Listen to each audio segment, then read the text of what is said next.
So after Frankenstein, we have the 20th centuries. So during the 20th century literatures, we have the names like T.S. Eliot.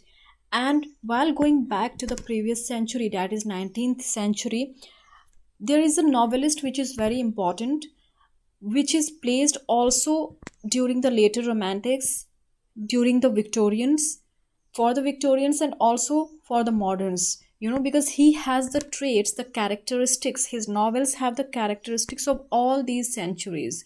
He is known for his tragic universality. He talks about the tragedy of human beings, and his famous line goes on like this from one of his novels, which you can guess, I think.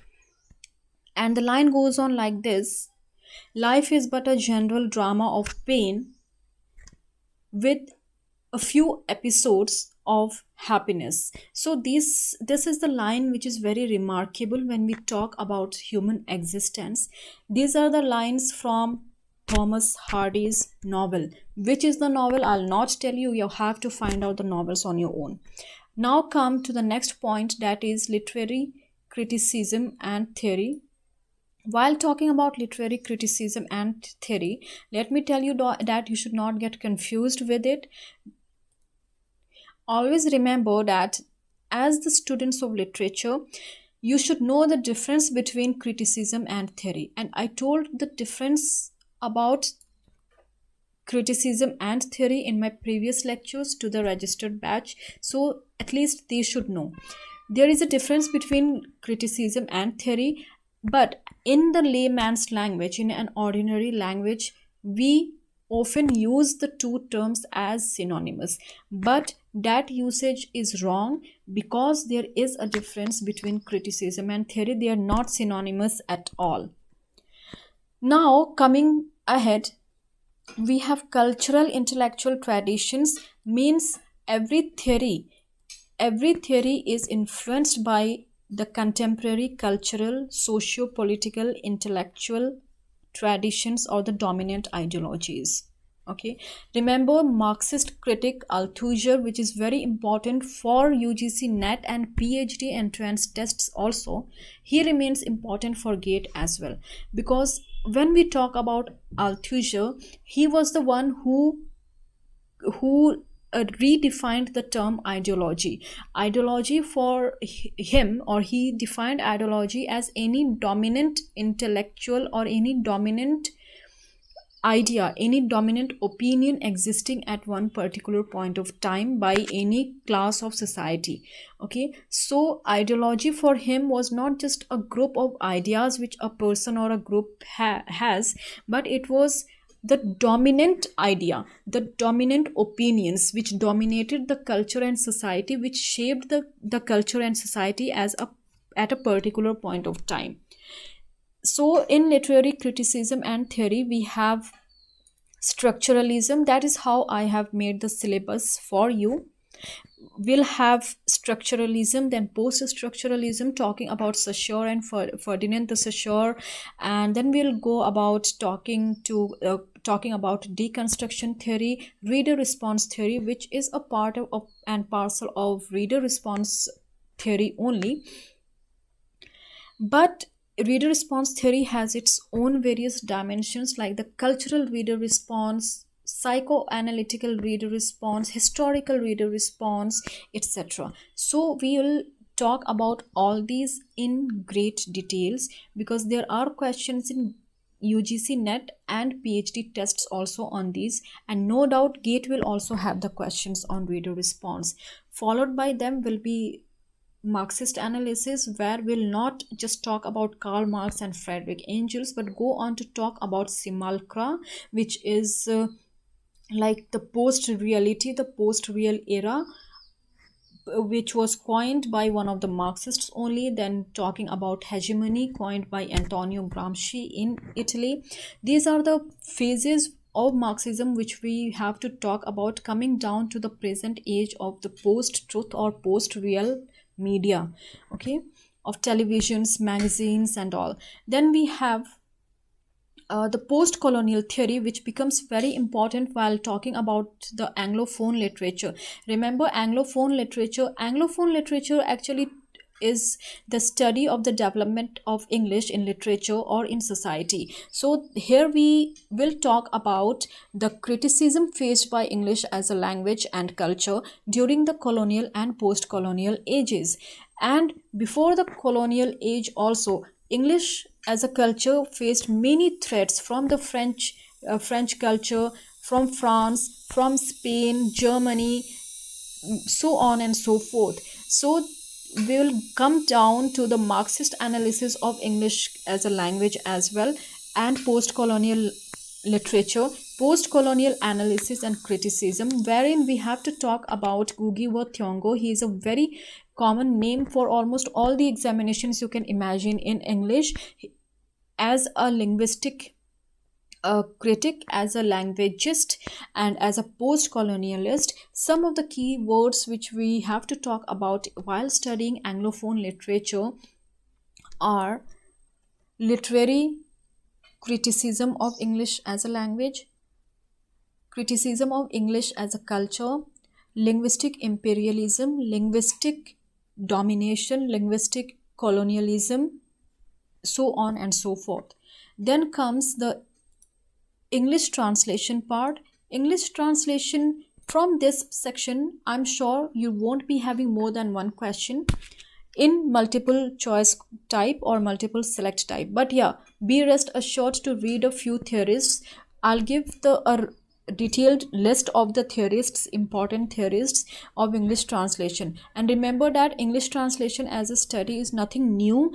It goes back to the 1st century BCE, before Christian era, with the translation of Septuagint.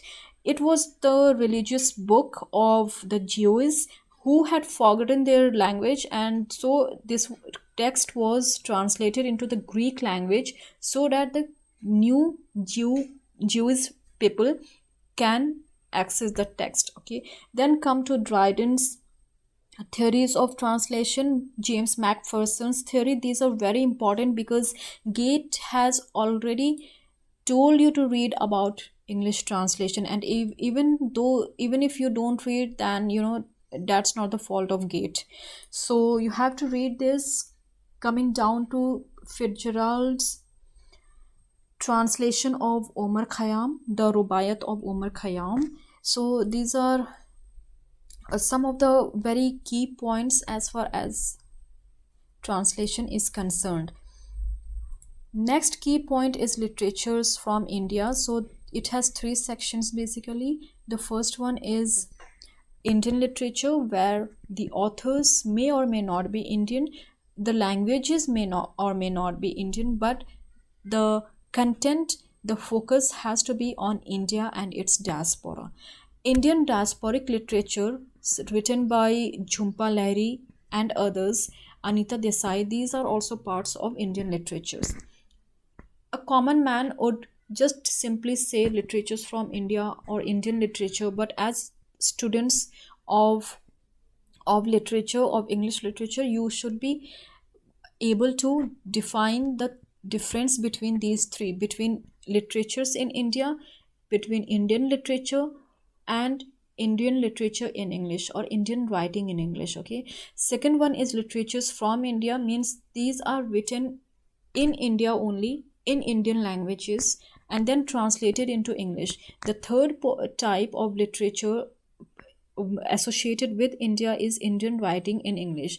I need not define Indian writing in English, because anyone writing about India in the English language, not translation, mind it, in English language is Indian writing in English. Like Anita Desai writes in English, so she writes an Indian literature in English. Okay, similarly, if Amitabh Ghosh writes something, he writes in English, he is an Indian, he talks about India, so that is an Indian writing in English, extending to some degree to the larger subcontinent. And when we talk about the larger subcontinent, remember the subcontinent groups of countries which surround the Indian Ocean, geographically speaking. So have the knowledge of geography also. So Indian subcontinent means literature from Sri Lanka countries like Bangladesh, Pakistan, southern Afghanistan, and all. So, uh, but the literatures from Pakistan remains somewhat important for a few writers whose names I'll be discussing, because it is not only about Indian subcontinent authors or literature in the present era, in the contemporary times, but it goes back to the pre-colonial eras as well. Because Ismat Chugtai is everywhere. The Pakistani author about who many of you must be knowing, she is everywhere in net examination, in PhD, and so she will be there in GATE, because she was a revolutionary author. She taught was the first woman, in the Muslim world to be talking about homosexuality, right? And similarly, we cannot forget Sadat Hasan Manto while talking about Indian subcontinent author. So if GATE says that you have to talk about larger Indian subcontinent authors, just like you have questions in NET and PhD tests also, then they mean that you have to talk about Sadat Hasan Manto, you have to talk about Ismat Chugtai, a few Sri Lankan authors, one or two, and one or two Bangladeshi authors will be there. That's it, the list you will be getting. Okay, I have already shared the list with the registered batches, but yeah, I still tell you to get registered in with us, be in the common group with other students, so that you keep on getting the 100% materials.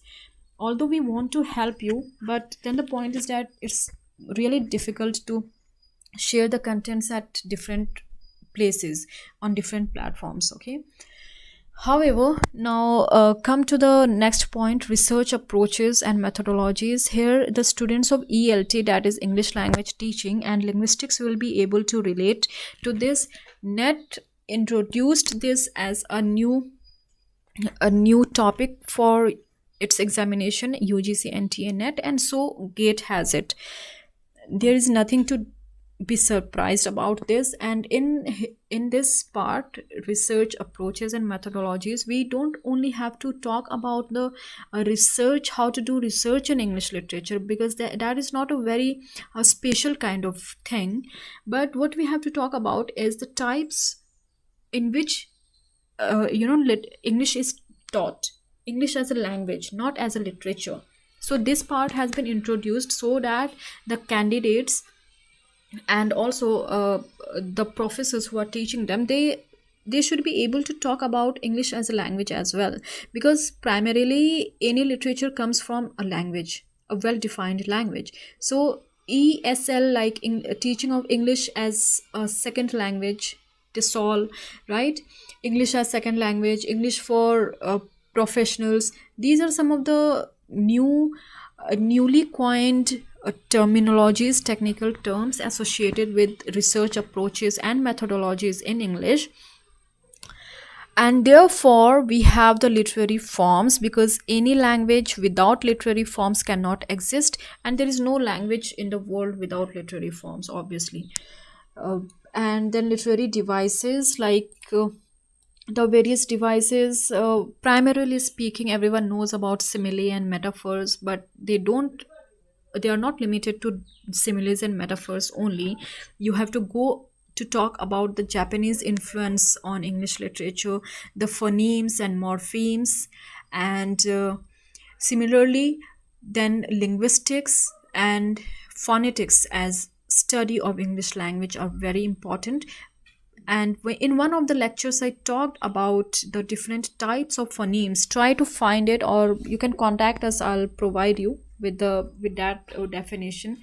Then various concepts and genres written in English language, and various concepts here means, various theories which are introduced by different uh, critics, scholars, and theorists in English language teaching as well as English language study. Remember, I'm not saying English literary studies, I'm saying English language studies. Okay.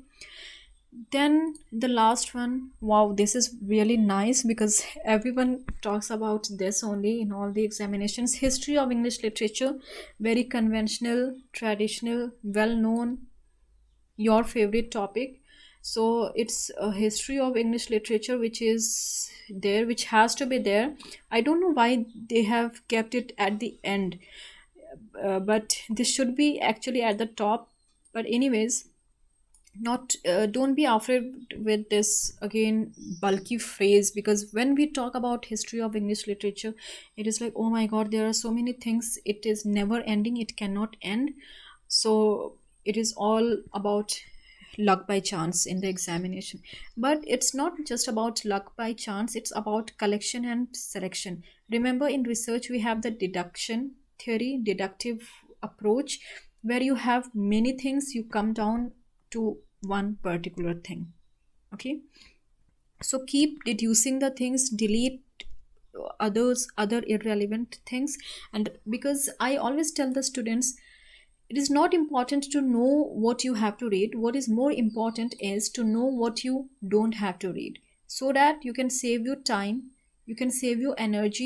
You read exactly what is needed, what is required for you to read, so that you can be confident in the examination. You can remember the things which you have studied, because you cannot remember thousands of things. It's better to remember five things than trying to remember 5,000 things and then failing. Okay, so for this you need a proper guide, and you have to be in touch with us, you have to be in touch with me about what you don't have to read. Remember, with time the importance of things also keep on changing. So don't read any bulky history of English literature, and don't go about reading the lists and lists of authors, poets, novelists, texts, characters from Wikipedia, from here and there. You can use any source you want to. I'm not saying don't use Wikipedia or any other source. You can use the sources, but know what you want to study, what you have to, and also you should know what you don't have to study. Now, English studies, I'm not going to talk about English studies, because when we talk about English studies, it's basically about English cultural studies only. And that is what makes us know that, what makes us conscious that English literature is not equal to English studies. It is, they are not similar. Okay, recently people, the critics have said that English literature is not similar to English studies, and I agree to some extent, because English literature is really very vast, and English studies is not that vast. English studies is mainly about the culture, not about the text, the author's poetry, and which incidents influenced which genre or which poet. Why was Shelley very much depressed at one point of time when he wrote that he's falling on the thorns? Remember his lines, um, I I bleed and I fall upon the thorns of life. I bleed. Okay, maybe French Revolution. He was very upset. So there is a difference between English literature and English studies, and I'll talk about this in the next lecture. Till then, I think that I have made a very detailed clarification on the subject pattern and the entire course structure for GATE as far as English is concerned. We have a common lecture series for NET, PhD entrance tests, and GATE. Okay, which you can join anytime. There is no time barrier, but you have to be really quick, because once the seats are over, I cannot allow you. Okay, and then you'll be losing most of the things. We have our own books also, 100% materials, which you have to get at any cost of time and energy, I mean, because without them GATE is not going to be yours. And remember, GATE is very important even for those who are in the final years of graduation. That is only the minimum criteria. You can get jobs in public sector units and various government organizations. Various government and non-governmental organizations are going to invite vacancies, and even some other organizations as well, private also. Public sector units are already starting it based on the scores of your GATE in English. Okay, So GATE is very important for those who want a good job just after the graduation. So that's it for today's lecture. In the next class, I'll be talking about English translation because I have not discussed it in detail right now. But this is again very important because I have already told you how Dryden and Fitzgerald, they were Europeans, but they really dealt with the Eastern translation studies. There are various theories like Western theory of translation, Eastern theory, Chinese theory of translation, and these are the Buddhist theory of translation. So these are the theories which we have to deal with. Okay, so see you in the next lecture. I hope that you understood this lecture. If you have not, you can rewind the lecture, listen it again 2 or 3 times, or still if you don't understand, I am there. You can contact our counselors or contact me directly for any types of queries. But still, I suggest that you all be in one group with us, okay, as registered students, so that I can know which one is facing which problem, so that I can be attentive to each one of you, right? So see you in the next lecture. Till then, bye bye. And an announcement for the registered batch is that in the next lecture I'll be dealing with the introduction on the 19th century literature. Okay, so be prepared with it, read something about it so that you can be active in the class. Our online lectures are already highly interactive, I must appreciate that. So bye bye, take care, stay blessed.